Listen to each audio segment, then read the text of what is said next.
Yes, praise the Lord. परमेश्वर के नाम की स्तुति हो। फिर से एक बार इस बाइबल स्टडी में आप सबका स्वागत है। जैसे हम लोग पिछले कुछ पार्ट से, कुछ एपिसोड से हम लोग एक विषय के ऊपर बात कर रहे हैं जिसका नाम है हेवन, स्वर्ग, और उसका ये आज 6th पार्ट है, 6वां भाग है। तो आइए आज के इस टॉपिक पे चले। जैसे हमने 5th पार्ट के एंडिंग में बताया था कि हेवन में टैबरनेकल होता है या नहीं।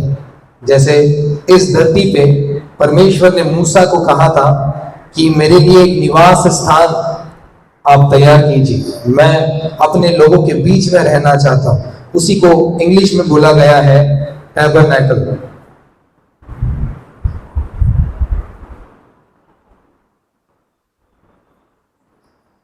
तो ये टैबरनेकल हेवन में भी है या नहीं है, तो उस चीज को हम लोग आज हेवन के पार्ट 6 में देखने की कोशिश करेंगे। तो आइए उस अध्याय में चले जहां पे मूसा को आज्ञा दिया गया था, और वो है एक्सोडस 25वां अध्याय, उसका 40वां वचन। निर्गमन की किताब जो मूसा ने लिखा है उसका 25वां अध्याय और उसका 40वां वचन। और सावधान रहकर इन सब वस्तुओं को उस नमूने के समान बनवाना, उस पैटर्न के समान बनाना जो तुझे इस पर्वत पर दिखाया गया है। जो तुझे इस पर्वत पर दिखाया गया है ना, दिखाया गया है। एक पैटर्न को परमेश्वर ने मोसेस को दिखाया था, एक पैटर्न को दिखाया गया था। वहां पे लिखा गया है कि दिखाया गया है। It has been showed to Moses the pattern of tabernacle. एक टैबरनेकल के पैटर्न को मोसेस को परमेश्वर ने मूसा को कुछ दिखाया था पर्वत के ऊपर। क्या दिखाया था? एक नमूना दिखाया था। और वो नमूना किस चीज का था? टैबरनेकल। तो दिखाने के लिए वो चीज पहले ही बनना चाहिए। तो वो चीज कहां पे बना है? हेवन में। तो क्या हेवन में भी टैबरनेकल है? आंसर है यस, हेवन में भी टैबरनेकल है। इसीलिए तो परमेश्वर मूसा को दिखा रहा है कि देख, हेवन में टैबरनेकल है, और उसी का प्रतिरूप मैं तुझे बता रहा हूं, एक पैटर्न बता रहा हूं, एक नक्शा बता रहा हूं, और उसी के अनुसार तू मेरे इस तंबू को बनाना, निवास स्थान। मैं अपने लोगों के बीच में रहना चाहता हूं, और उसका एक पैटर्न मैं तुझे दिखा रहा हूं। और वही पैटर्न हेवन से लिया गया है, और वही मूसा इस धरती पे बनाता है। तो आइए टैबरनेकल के बारे में, हेवन में जो टैबरनेकल है, या फिर उसी को बोलते हैं टेंपल। हेवन में टैबरनेकल या टेंपल हेवन में है या नहीं है, वो आज हम लोग देखने जा रहे हैं कि टैबरनेकल वाकई में हेवन में होता है या नहीं होता। टैबरनेकल या टेंपल। टैबरनेकल मतलब एक टेम्पररी प्लेस, क्योंकि इजराइल के लोग इजिप्ट से बाहर आए थे और जंगलों में थे। तो जंगल में एक टैबरनेकल बनाया था।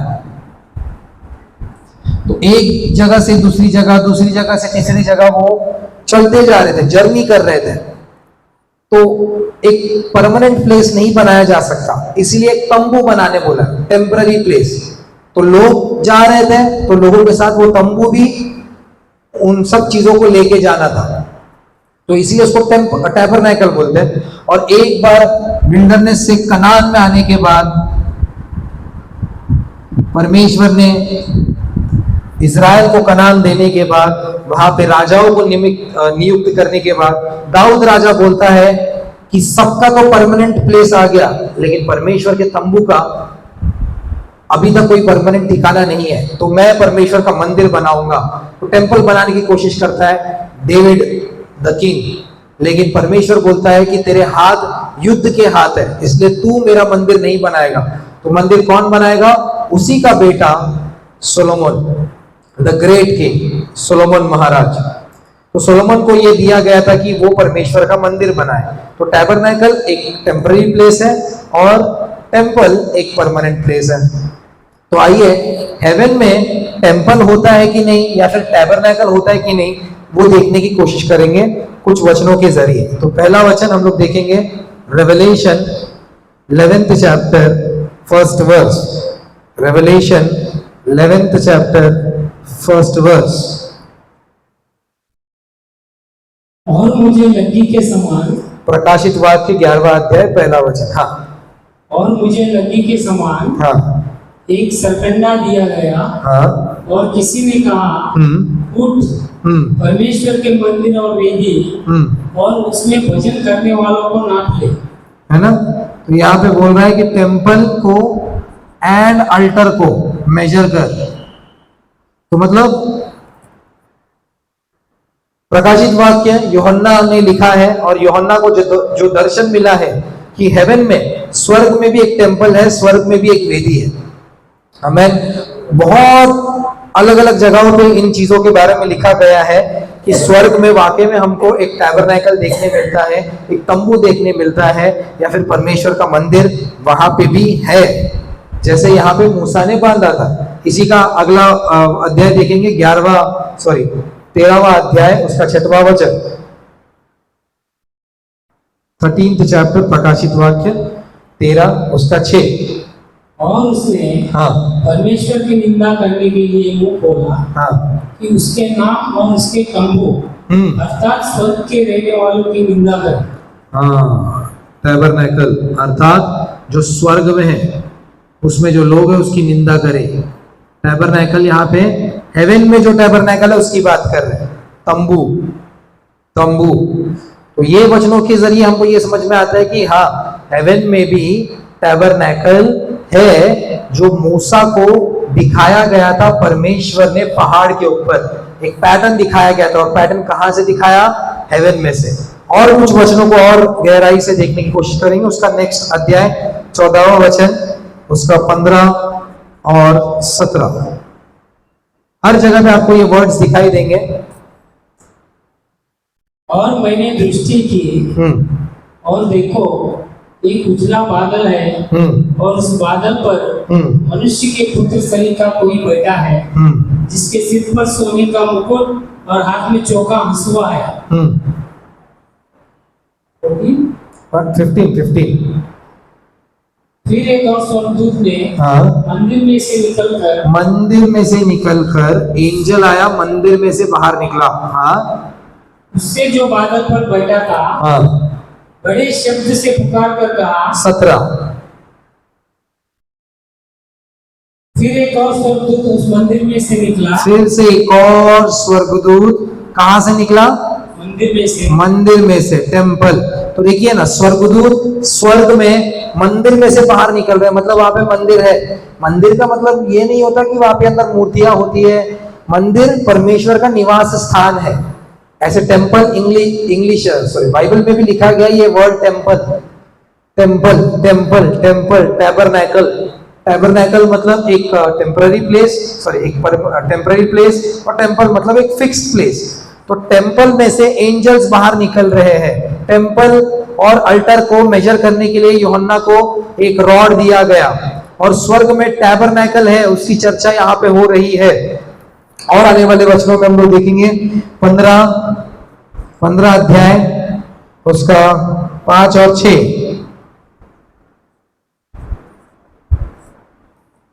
और इसके बाद हाँ, मैंने देखा कि स्वर्ग में साक्षी के तंबू का मंदिर खोला गया। स्वर्ग में साक्षी का तंबू का मंदिर खोला गया, मतलब जो टैबरनेकल जो धरती पे था वो वहां पे भी खोला गया। साक्षी का तंबू मंदिर में खोला गया। आर्क ऑफ द कवेनेंट की बात हो रही है यहाँ पे। टैबरनेकल, टेम्पल, मतलब देखा जाए तो मतलब ये चीजें हेवन में भी है, यही दर्शा रहा है वहां पे। आगे और वे सातों स्वर्गदूत हाँ जिनके पास सातों विपत्तियां थी, हाँ शुद्ध और चमकती हुई हाँ मणि पहने हुए, हाँ छाती पर सुनहरे पटुके बांधे हुए मंदिर से निकले। मंदिर से निकले। कहां से निकले?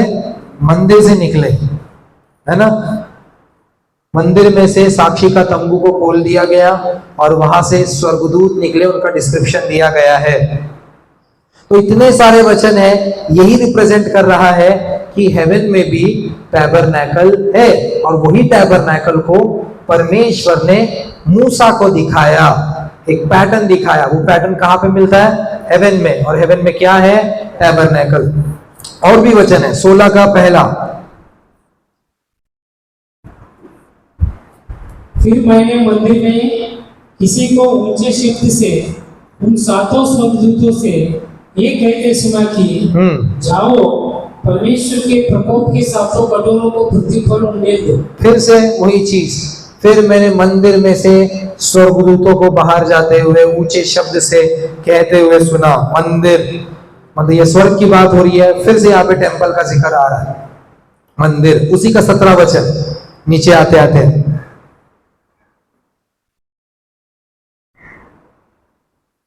और सातवें ने अपना कटोरा हवा पर उंडेल दिया, और मंदिर के सिंहासन से एक बड़ा शब्द हुआ कि हो चुका। मंदिर के सिंहासन से एक बड़ा शब्द हुआ। अब अगर पैटर्न की बात करें, टैबरनैकल जो मूसा को दिखाया गया, एक होली प्लेस था और एक होलीस ऑफ होलीस था। लेकिन यहाँ पे होली प्लेस है और अंदर जाते हैं तो परमेश्वर का सिंहासन, थ्रोन। एक चीज मिसिंग था धरती पे, वो चीज आसमान में है, स्वर्ग में है, और वो है सिंहासन। यहां के टैबरनैकल पे जो मूसा ने बनाया था, वहां पे सिंहासन नहीं था, वहां पे आर्क ऑफ द कवेनेंट था, वाचा का संदूक था। लेकिन परमेश्वर अपने मंदिर में एक थ्रोन को रखता है, एक सिंहासन को रखता है, एक सिंहासन को रखता है, थ्रोन को रखता है, थ्रोन।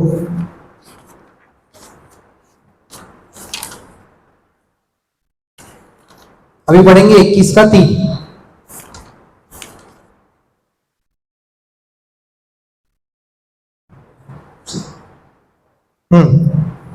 फिर मैंने सिंहासन में से यही थ्रोन, हाँ, किसी को ऊंचे शब्द से कहते सुना, हाँ, कि देख परमेश्वर का डेरा मनुष्य के बीच में है। परमेश्वर का डेरा मतलब टैबरनैकल ऑफ गॉड करके इंग्लिश में लिखा है। परमेश्वर का डेरा किसके बीच में है? मनुष्यों के बीच में है। टैबरनैकल ऑफ गॉड, टैबरनैकल ऑफ गॉड, परमेश्वर का तब से लेके अब तक, स्वर्ग में भी उसका यही इच्छा है कि मैं अपने लोगों के बीच में निवास रखूं। और स्वर्ग में जो सिंहासन था, वो धरती पे मूसा ने वो सिंहासन नहीं बनाया, वो सिंहासन नहीं बनाया। इसीलिए यहाँ पे 21 के 3 में लिखा है कि मैंने सिंहासन से एक आवाज को सुना कि परमेश्वर का डेरा मनुष्यों के बीच में है। मैंने सिंहासन से एक आवाज को सुना कि परमेश्वर का डेरा मनुष्यों के बीच में है। ये 21 का 3 है। अब 3 का 21 पढ़िए, फिर से वही लिखा है। 3 का 21 उसी का उल्टा कर दीजिए। 3 का 21 में भी फिर से वही लिखा है, वही सिंहासन के बारे में लिखा गया है, दिया गया है। जो जय पाए मैं उसे अपने साथ अपने सिंहासन पर बैठाऊंगा। मैं उसे अपने साथ अपने सिंहासन पर बैठाऊंगा। थ्रोन मतलब इसमें थ्रोन की बात हो रही है, सिंहासन।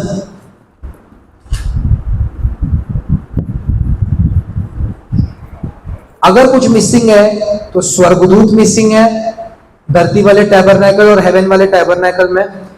धरती पे जो टैबरनैकल था उसमें स्वर्गदूत नहीं थे, सिर्फ नक्शा था, ऊपर केरूबों का ड्राइंग था, आर्ट था। लेकिन वहां पे असली में केरूबों का स्ट्रक्चर था, वहां पे केरूब वाकई में थे वहां पे। सिर्फ उसको देख के यहाँ पे बोला कि तू पैटर्न बना, बस तू इमेज है, रियलिटी वहां पर है। वहां पे सिंहासन था और यहाँ पे स्वर्ग में सिंहासन है, तो धरती में आर्क ऑफ द कवेनेंट, जहां पे परमेश्वर की उपस्थिति बोला जाता है। उसी उपस्थिति को कौन लेके जाता है? परमेश्वर का सिंहासन, जहां पे वो बैठता है, विराजमान होता है। एक और वचन हम लोग देखेंगे, रेवलेशन 7वां अध्याय 15वां वचन। रेवलेशन 7वां अध्याय 15 वचन। इस कारण वे परमेश्वर के सिंहासन के सामने हैं। वे परमेश्वर के सिंहासन के सामने है। फिर से एक बार, सिंहासन के सामने है। हाँ, और उसके मंदिर में। ये सिंहासन कहां पर है? मंदिर में। आगे, दिन रात उसकी सेवा करते हैं। हाँ, और जो सिंहासन पर बैठा है, और जो सिंहासन पर बैठा है वो उनके ऊपर अपना तंबू तानेगा। वो उनके ऊपर अपना टैबरनेकल तानेगा। मतलब एक चीज मैंने बोला कि मूसा ने जो टैबरनेकल बनाया वहां पे एक चीज मिसिंग था, वो था सिंहासन। अब यहाँ पे टेंपल में थ्रोन है, सिंहासन है, और उसी सिंहासन के सामने मनुष्य वहां पे बैठकर दिन रात उसकी सेवकाई कर रहे हैं, उसकी आराधना कर रहे हैं। ये कहां पर हो रहा है? स्वर्ग में। इसी वचन को फिर से पढ़ेंगे, 7 का 15।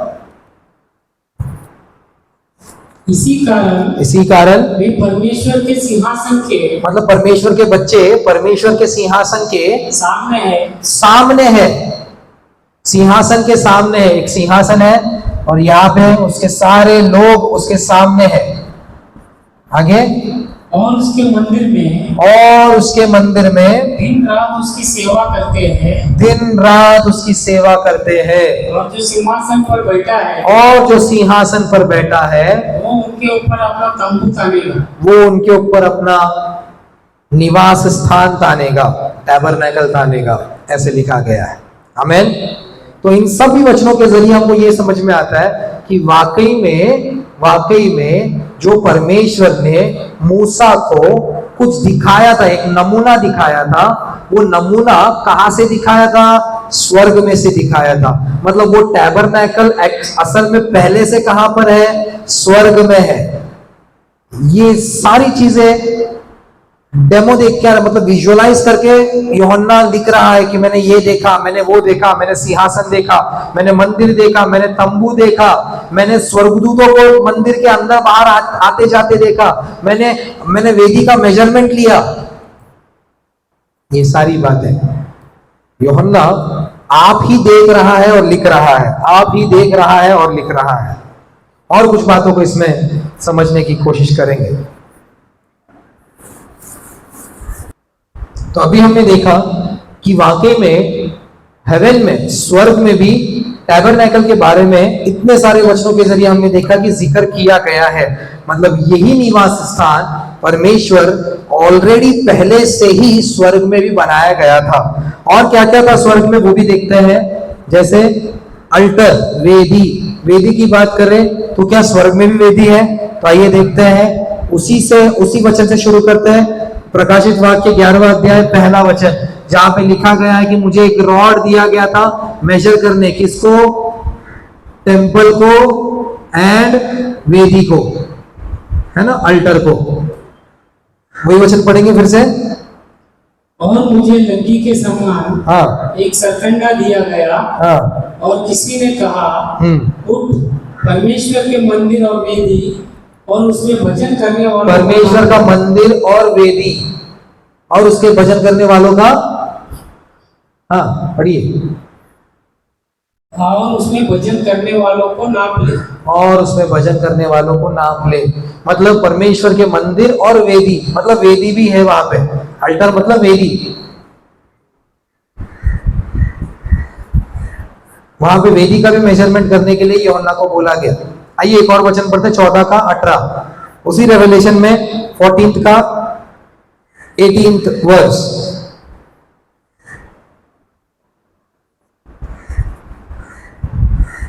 फिर एक और स्वर्गदूत जिस आग पर अधिकार था वेदी में से निकला। कहां से निकला? वेदी में से निकला। मतलब ये किसकी बात कर रहे हैं? एंजल जिसको फायर के ऊपर अथॉरिटी था। वो फायर कहां पे होता है? अल्टर पे। तो अल्टर के ऊपर का जो अथॉरिटी वाला एंजल है वो वहां से बाहर निकला। मतलब अल्टीमेटली ये बोलने की कोशिश कर रहा हूं कि वो तंबू में, वो टैबरनेकल में अल्टर भी था। नेक्स्ट वचन 16 का 7।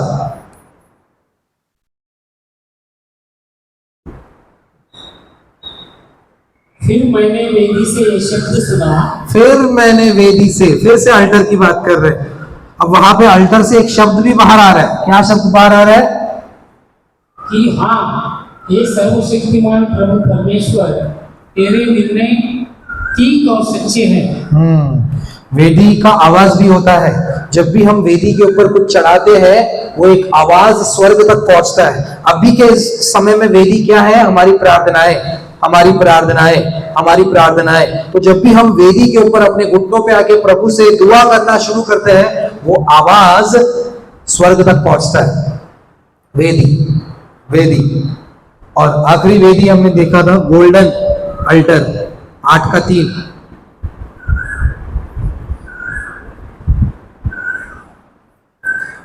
प्रकाशित वाक्य 8 उसका 3, 8 का 3। Revelation 8th chapter 3rd verse, इसको अल्टर ऑफ इंसेंस बोलते हैं। हाँ, फिर एक और स्वर्गदूत हाँ, सोने का धूप दान लिए हुए आया और वेदी के निकट खड़ा हुआ, और वेदी के निकट खड़ा हुआ, और उसको बहुत धूप दिया गया, और उसको बहुत धूप दिया गया कि सब पवित्र लोगों की प्रार्थनाओं के साथ हाँ, उस सोनहली वेदी पर, सोनहरी मतलब गोल्डन अल्टर पर चढ़ाए जो जाए। सिंहासन के सामने है। ये गोल्डन अल्टर कहाँ पर है? सिंहासन के सामने। मूसा ने गोल्डन अल्टर कहाँ पे बनाया था? अंदर होली प्लेस में। होली प्लेस और बीच में क्या था? पर्दा। यहाँ पे गोल्डन अल्टर, यहाँ पे होली प्लेस और यहाँ पे आर्क ऑफ कवनेंट। तो अभी ये किसके सामने होना चाहिए था? आर्क ऑफ कवनेंट के सामने। अब आर्क ऑफ कवनेंट की जगह पे क्या आ गया? यहाँ पे सिंहासन, सिंहासन। वो तंबू, वाचा का संदूक, वो भी वाचा का संदूक वहां पे भी है, स्वर्ग में भी है। बड़ा ज्यादा प्रधानता उस सिंहासन पे जो जीवित है परमेश्वर राज करता है उसको दिया गया है। आमीन। तो यहाँ पे हम लोग देख रहे हैं कि वेदी और सुनहरी वेदी, गोल्डन अल्टर ऑफ इंसेंस जो अंदर है। और एक चीज देखते हैं, जैसे आर्क ऑफ कवनेंट की बात अभी मैं कर रहा था, वाचा का संदूक, आर्क ऑफ कवनेंट, इसके बारे में भी लिखा गया है। निकालिए रेवलेशन। सब कुछ हमको रेवलेशन ही सिखाएगा। 11वां अध्याय उसका 19वां वचन। वाचा का संदूक या फिर इसको टेस्टिमनी भी बोलते हैं,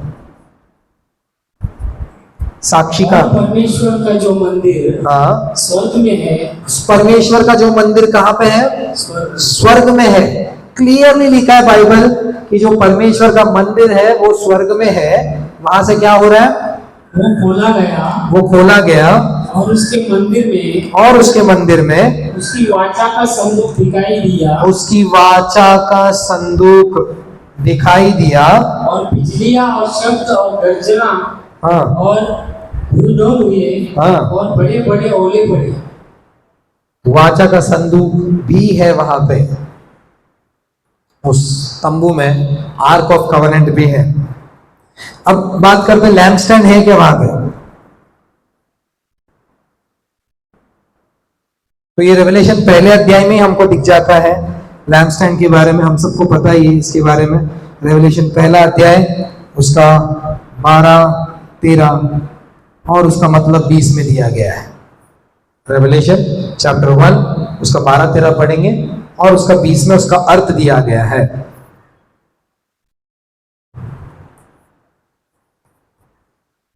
और मैंने उसे जो मुझसे बोल रहा था, हाँ, देखने के लिए अपना मुंह फेरा, देखने के लिए अपना मुंह फेरा, और पीछे घूमकर मैंने सोने की 7 दिवटे देखी। मैंने क्या देखा? सोने का 7 दिवटे देखा। एक सेंट्रल लैम्पस्टैंड, 3 ब्रांचेस इधर, 3 ब्रांचेस इधर, और मध्य में एक इंसान जैसा कोई खड़ा था, वही बोलता है वो। हाँ, और इन दिवटों के बीच में हाँ, मनुष्य के पुत्र सरी का मनुष्य के पुत्र सरीखा एक पुरुष को देखा एक पुरुष को देखा जो पांवों तक का वस्त्र पहने जो पांव तक का वस्त्र पहने और छाती पर सुनहरा पटुका बांधे हुए था। और छाती पे गोल्डन प्लेट बांधे हुए था। 7 दिवसों के बीच में प्रभु यीशु मसीह खड़े रहकर यूहन्ना से कुछ बात कर रहा था, और जैसे ही यूहन्ना पीछे मुड़ के देखता है तो उसे ये 7 दीवटे 7 लैम्प स्टैंड दिखता है। और ये 7 लैम्प स्टैंड हम लोग कहाँ पे देखते हैं? होली प्लेस में 7 लैम्प स्टैंड। उसी का अर्थ, अब वहां पे मटेरियल चीज दिया गया है जो मूसा ने बनाया था, बट उसका एक्चुअल मीनिंग यहाँ पे रेवलेशन में, प्रकाशित वाक्य में हमको देखने मिलता है। 20वां वचन उसी का 20, अर्थात उन 7 तारों का भेद जिन्हें तूने मेरे दाहिने हाथ में देखा था, और उन 7 सोने की दिवटों का भेद, उन 7 सोने की दिवटों का भेद, वे 7 तारे 7 कलीसिया के दूत हैं, और वे 7 दिवट 7 कलीसियां हैं। ये 7 दिवट 7 लैम्प स्टैंड क्या है? 7 चर्चेस है, 7 चर्चेस या फिर 7 चर्च एजेस भी बोलते हैं बाइबल स्कॉलर्स। तो कलीसियाओं को दर्शाता है, तुम जगत की ज्योति हो। लाइट का काम क्या है? दिवट का, दिया का काम क्या है? लाइट देना। तो प्रभु यीशु मसीह इस दुनिया में आए थे और बोले थे कि तुम जगत की ज्योति हो, तुम जगत की रोशनी हो, तुम जो चर्च हो, तुमको लाइट देना है लोगों को। तो इसका मतलब ही वही है कि 7 चर्चेस को रिप्रेजेंट करता है जो उस तंबू के होली प्लेस में था। 7 चर्चेस। इसी के बारे में दूसरे अध्याय में भी दिया गया है। दूसरा अध्याय 1 वचन और 5वां वचन में भी दिया गया है। 2nd chapter Revelation 2nd chapter 1st verse. इफिसुस की कलीसिया के दूत को ये लिख कि जो सातों तारे अपने दाहिने हाथ में लिए हुए हैं, और सोने की 7 दिवटों के बीच में, और सोने की 7 दिवटों के बीच में फिरता है। वो ये कहता है, मतलब यहाँ पर रिप्रेजेंट कर रहा है।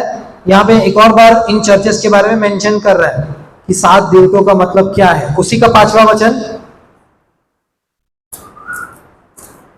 सो चेत कर कि तू कहाँ से गिरा है, और मन फिरा, और पहले के समान काम कर, और यदि तू मन न फिराएगा, मैं तेरे पास आकर तेरी दीवट को उस स्थान से हटा दूंगा। अगर आप रिपेंट नहीं करोगे तो आपका चर्च ही चला जाएगा आपके हाथों से। तो पश्चाताप करना बहुत जरूरी है। पश्चाताप अगर किसी के लिए है तो अन्य जातियों के लिए मन फिराव करके कलीसिया में आता है, और अगर कलीसिया में भी आने के बाद फिर से वो गलत तरीकों में फंस रहा है, पड़ रहा है, पापों में गिर रहा है, गलत संगति में जा रहा है, फिर से प्रभु मौका दे रहा है कि अगर तू पश्चाताप नहीं किया तो तेरी दीवट को उस स्थान से हटा दूंगा, मैं उस टैबरनेकल से हटा दूंगा, मेरे जगह से, मेरे स्वर्ग से हटा दूंगा उस कलीसिया को। कलीसिया मतलब आप और मैं ही है। तो अल्टीमेटली प्रभु हमसे बात कर रहा है कि आप अगर पश्चाताप नहीं करोगे, मन फिराव करके वापस मेरे पास नहीं आओगे, तो आपको मैं अपने स्वर्गीय स्थानों में से हटा दूंगा। ये प्रभु का कॉलिंग हमारी जिंदगियों में है। आमेन, आमेन। परमेश्वर के नाम को धन्यवाद हो कि इतना कुछ कि जो प्रभु ने बोला था कि स्थान मैं अपने लोगों के बीच में रहना चाहता हूं। ये सिर्फ उसकी इच्छा सिर्फ इस धरती पर ही नहीं, स्वर्ग में भी उसकी इच्छा यही है कि मैं स्वर्गदूतों के साथ तो रहता ही हूं, लेकिन मैं अपने लोगों के बीच में रहना चाहता हूं। इसलिए उसने अपना निवास स्थान वहां पे भी बना के रखा है कि मेरे बच्चे वहां पे आएंगे और मेरी आराधना, मेरी उपासना करेंगे। हमें आइए इसका स्ट्रक्चर देखने की कोशिश करते हैं। एक स्ट्रक्चर देखने की कोशिश करते हैं। अभी अगर हम लोग मूसा ने जो तंबू बनाया था उसमें उसकी बात करें तो सपोज कर लीजिए कि ये एंट्रेंस है मेरा, है ना। जैसे ही एंट्रेंस आ गया, यहां पे क्या होता है? Alter, brazen alter. फिर यहां पे क्या होता है? लेवर। फिर यहां पे क्या होगा?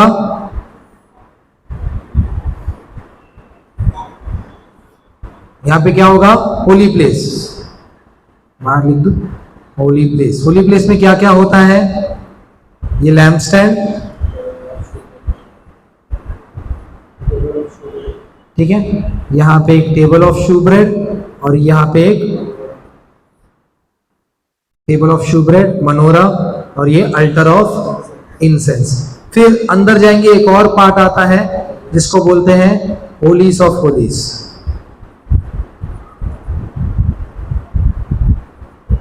ठीक है, यहां पे क्या होता है? Arc of the covenant. उसके अंदर क्या क्या रहता है? मन्ना और आरोन्स रॉड और टेबल ऑफ कवन, टैबलेट्स ऑफ कवर्नेंट, 3 चीजें रहती है। तो इस तरह से ये कुछ स्ट्रक्चर जो मोजेस टैबरनेकल बोला जाता है। मोजेस, एक रफली बता रहा हूं मैं, मोजेस टैबरनेकल इसको नाम दिया गया है। अगर हेवनली टैबरनेकल की बात करें तो वो भी लगभग सेम ही है, हेवनली टैबरनेकल। तो शुरुआत में अगर आप जाओगे उसका परमेश्वर के मंदिर में, तो आपको रेवलेशन 21 में दिखाई देगा, एक सी दिखता है जो ग्लास जैसा दिखता है, सी ऑफ ग्लास जिसको बोलते हैं।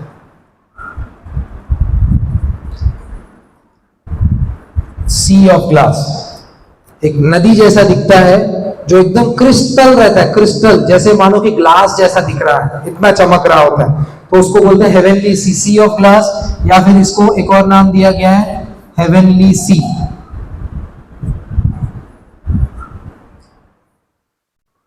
Heavenly C.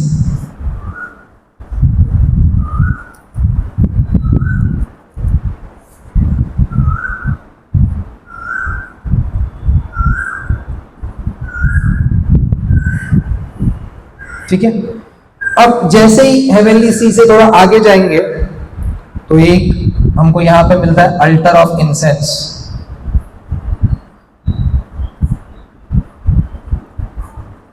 Alter of incense, alter of incense के ठीक सामने यहां पे golden lamp stand.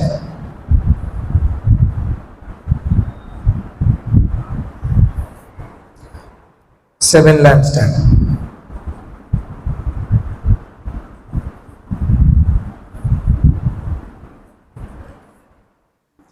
Seven lamp stand, seven lamp stand, ये सेवन लैम्प स्टैंड और ये अल्टर ऑफ इंसेंस के बीच में यहां पे ढेर सारे लोग हैं। ढेर सारे मतलब मैंने बहुत छोटा बनाया है, इतने लोग हैं कि बाइबल बोलता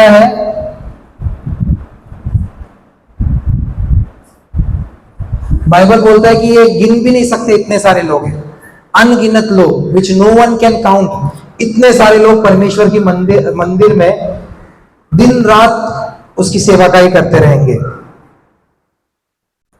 इनके सामने एक स्वर्गदूतों की सेना होता है, उसको बोला गया है केरूब। सी लिखता हूं मैं सिर्फ यहां पे, सी का मतलब होता है केरूब। सी स्टैंड्स फॉर केरूब।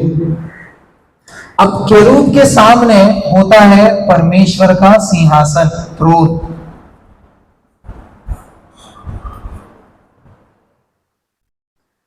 थ्रोन,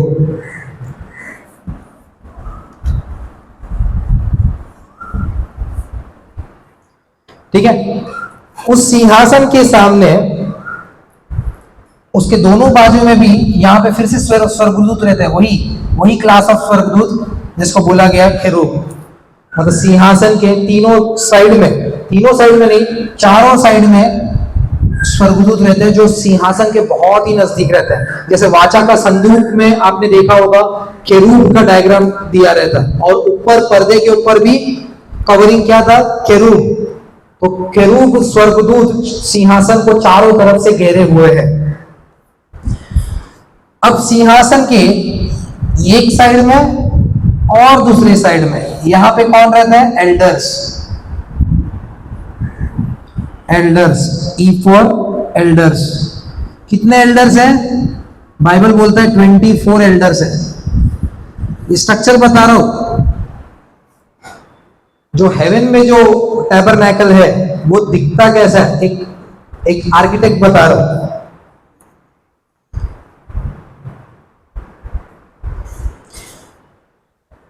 ये सिंहासन हो गया, सिंहासन के चारों तरफ केरूब हो गए और दो साइड में 12-12 एल्डर हो गए। और यहां पे रेनबो जैसा कुछ होता है, रेनबो जैसा, इसको बोलते हैं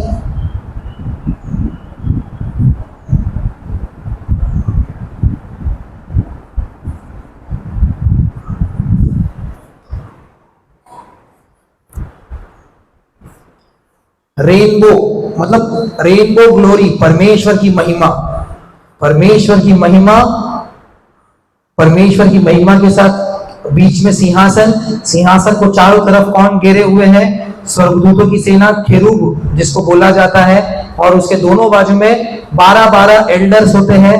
12 एल्डर्स सिंहासन के सामने देखा जाए तो अनगिनत संख्या में परमेश्वर के लोग रहते हैं, जो परमेश्वर के सिंहासन के सामने दिन रात भजन गाते रहते हैं। अभी हमने रेवलेशन में देखा कि सिंहासन के सामने एक लोग उसकी दिन रात सेवकाई करते रहते हैं। उसी लोगों के राइट साइड में 7 लैम्पस्टैंड, उसके बाजू में अल्टर, वेदी, जहां पे संतों की प्रार्थना निरंतर चढ़ाया जाता है।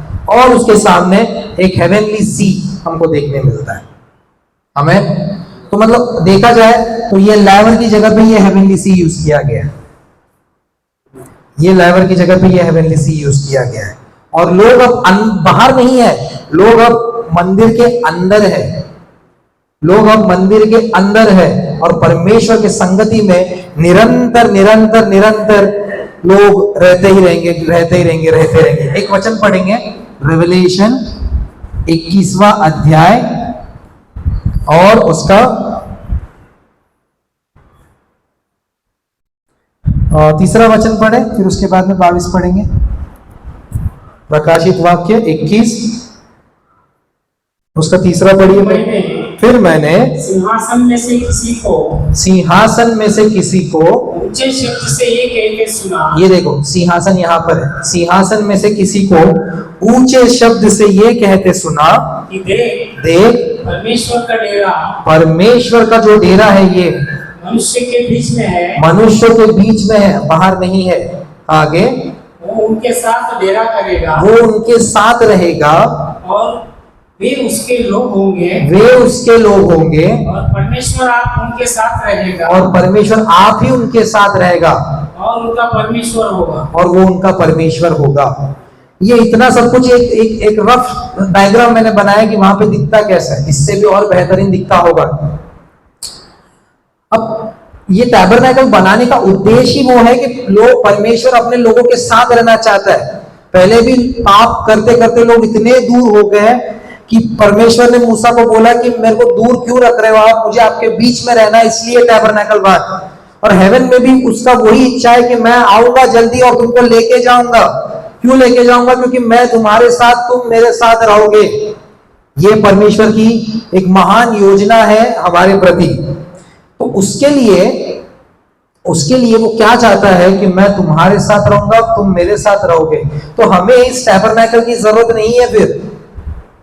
इसीलिए उसी रेवलेशन में 21 में आगे पढ़ते पढ़ते पढ़ते पढ़ते 22 अगर पढ़ेंगे ना, तो वहां पे बोलता है कि, पढ़िए ना 21, उसका आगे आगे आगे आगे आगे आगे वो पूरा स्ट्रक्चर, ये जो स्ट्रक्चर बोल रहा हूं मैंने, ये 21 अध्याय में लिखा गया है। आगे 21 का 22,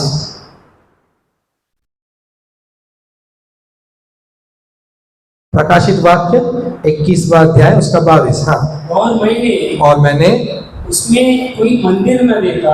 अब मैंने जो न्यू हेवन न्यू अर्थ की बात कर रहे हैं, उसमें कोई मंदिर ही नहीं देखा मैंने। ये देखो, हम लोग इतनी देर से मंदिर की बात कर रहे हैं और अब बोल रहा है कि मैंने वहां पे मंदिर ही नहीं देखा। क्यों नहीं देखा? क्योंकि सर्वशक्तिमान प्रभु परमेश्वर, सर्वशक्तिमान प्रभु परमेश्वर और मेमना उसका मंदिर। और मेमना, मंदिर का मतलब क्या होता है? जहां पे परमेश्वर वही मंदिर, जहां पे परमेश्वर वही tabernacle. God and lamb of God itself is a temple. यही टेम्पल है, यही मंदिर है, यही तंबू है। वहां पे कोई मंदिर ही मैंने नहीं देखा, क्योंकि परमेश्वर और उसका मेमना ही मंदिर था, निवास स्थान था, मंदिर था, निवास स्थान था। अब इसीलिए पौलुस बहुत ही अच्छे से डिस्क्राइब करता है, पहला कोरिन्थी उसका 3 अध्याय 16-17 में, पहला कोरिन्थी 3 अध्याय 16 और 17 में, कि परमेश्वर की इच्छा यह है कि तुम मेरे साथ रहो, मैं तुम्हारे साथ रहूं, तुम मेरे अंदर रहो, मैं तुम्हारे अंदर रहूं। ऐसा संगति चाहता है जो न्यू हेवन न्यू अर्थ में होने जा रहा है। पढ़िए पहला कोरिन्थी 3 अध्याय 16-17। क्या तुम नहीं जानते क्या तुम नहीं जानते कि तुम परमेश्वर का मंदिर हो तुम परमेश्वर का टैबरनेकल हो और परमेश्वर का आत्मा और परमेश्वर का आत्मा तुम में वास करता है। तुम में वास करता है। यदि कोई परमेश्वर के मंदिर को नाश करेगा, यदि कोई परमेश्वर के मंदिर को नाश करेगा तो परमेश्वर उसे नाश करेगा, तो परमेश्वर उसे नाश करेगा। आगे, क्योंकि परमेश्वर का मंदिर पवित्र है। क्योंकि परमेश्वर का मंदिर कैसा है? पवित्र है। और वो मंदिर क्या है? तुम हो। और वो मंदिर तुम हो। मतलब लोग अभी तक क्या बात कर रहे थे? मंदिर मंदिर, टेम्पल टेम्पल, टैबरनेकल की बात कर रहे थे, इतना स्ट्रक्चर वगैरह दिखाया, लेकिन लास्ट में बोलता है कि वहां पे ना कोई मंदिर देखा मैंने और ना कुछ देखा तो क्या देखा? परमेश्वर को देखा और उसके मेमने को देखा, जो खुद ही मंदिर है। और अब बोल रहा है कोरिन्थी में पौलुस बोल रहा है कि तुम ही परमेश्वर के मंदिर हो, प्रभु तुम्हारे अंदर रहना चाहता है। पहले बोलता था तुम्हारे साथ रहना चाहता है, लेकिन एक ग्रेटर रेवलेशन क्या है?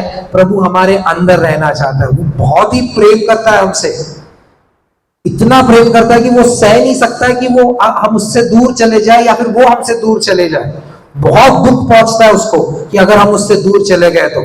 वो हमारा प्रेमी है, वो हमारा प्रेमी है, वो हमारा प्रेमी है, हमसे बहुत प्रेम करता है। वो चाहता है कि मैं अपने लोगों के बीच में रहूं। अब बोल रहा है मुझे भी मंदिर की जरूरत नहीं है, न्यू हेवन न्यू अर्थ में मैं और मेमना आप ही मंदिर होगा। और फिर पौलुस बोलता है ये सब छोड़ो, तुम ही परमेश्वर के मंदिर हो। जो प्रभु यीशु मसीह ने बोला था, तुम मुझ में रहो, मेरी बातें तुम में रहे, तो जो कुछ तुम मांगो वो तुम्हारे लिए हो जाएगा। तो स्वर्गीय स्थान का मतलब ही होता है एक डेस्टिनी, जहां पे हम परमेश्वर के साथ रहेंगे। और वही डेस्टिनी का अनुभव हम यहाँ इस धरती पे भी कर सकते हैं, जब हम अपने जिंदगियों में प्रभु को स्थान देंगे। हम अपने शरीर को प्रभु का मंदिर बनाएंगे, हम अपने शरीर को पवित्र बनाएंगे। जो इसे खराब करेगा वो उसको खराब कर देगा। ऐसे लिखा गया है, जो इस देह को नाश करेगा मैं उसे नाश करूंगा। तो अपने शरीर को पवित्र रखना, उसके मंदिर को पवित्र रखना, ये हमारी जिम्मेदारी है। एक एक चीज का एक एक अर्थ होता है। उसी रीति से हमारे शरीर में भी प्रभु को एक स्थान देंगे, जिससे कि प्रभु हमारे अंदर निवास करने पाए। आमीन। आइए हम सब प्रार्थना करें। धन्यवाद करते हैं अद्भुत बातों के लिए प्रभु जी, कि स्वर्गीय स्थानों में प्रभु जी आपने अपना निवास स्थान प्रभु जी, जहां पे आपने हमको स्थान देके प्रभु जी आप हमारे साथ संगति करने की इच्छा रखते हो राजा। आपके नाम को धन्यवाद करते राजा। आपका प्रेम, आपका मोहब्बत हमारे प्रति बहुत ही उत्तम है प्रभु जी। आपकी योजनाएं हमारे प्रति नाश की नहीं लेकिन भलाई की है, करुणा की है, इसलिए आपके नाम को धन्यवाद देते हैं प्रभु जी। हम सब मिलके राजा अपने देह को शुद्ध करते हुए राजा, पवित्र ठहराते हुए प्रभु जी, आपको हमारे अंदर प्रभु जी एक स्थान देते हुए राजा, आपके साथ एक अनोखा संबंध बनाने पाए, आपसे जुड़ने पाए, ऐसी सहायता मदद कीजिए राजा। अपने लहू से हमें शुद्ध कीजिए राजा, अपने ताकत से प्रभु जी, अपनी रूहानी ताकत से प्रभु जी आप हमें प्रभु जी एक शुद्धता की तरफ लेके चलिए प्रभु जी, ताकि हमारा ये जीवित शरीर में प्रभु जी आप निवास कर सको प्रभु जी। प्रभु जी इस मंदिर में, हमारे इस देह के मंदिर में आपका स्वागत करते हैं राजा। आप निवास कीजिए प्रभु जी। प्रभु जी उस स्वर्गीय स्थानों का अनुभव प्रभु जी हम इस देह में लेना चाहते हैं प्रभु जी। जब तक हम इस देह में है राजा, आपको प्रभु जी हमारे अंदर प्रभु जी स्थान देते हुए हम अपनी जिंदगियों को आगे बढ़ाने पाए प्रभु। सहायता मदद कीजिए राजा। तमाम बातें प्रभु जी आपके हुजूरी में रखते हैं राजा। आने वाले दिनों में प्रभु जी ये वीडियो जितने भी लोग देखेंगे राजा, वाकई में प्रभु जी वो आपके प्रेम का अनुभव लेने पाए राजा। आपकी योजनाएं उनके प्रति क्या है प्रभु जी वो समझने पाए। पवित्र आत्मा का ज्ञान बुद्धि हम रिलीज करते हैं राजा, पवित्र आत्मा का प्रेम हम रिलीज करते हैं प्रभु जी। होने दीजिए राजा कि एक फिर से एक बार मानव जाति का मेल मिलाप आपसे होने पाए प्रभु जी, मानव जाति का उद्धार होने पाए राजा इस सेशन के जरिए भी प्रभु। आदर महिमा गौरव जलाल आपको देते हुए राजा ये छोटी सी प्रार्थना मेरे उद्धार करता शीघ्र आने वाला नाज़री यीशु मसीह के नाम से मांगते हैं आपका, आमीन आमीन।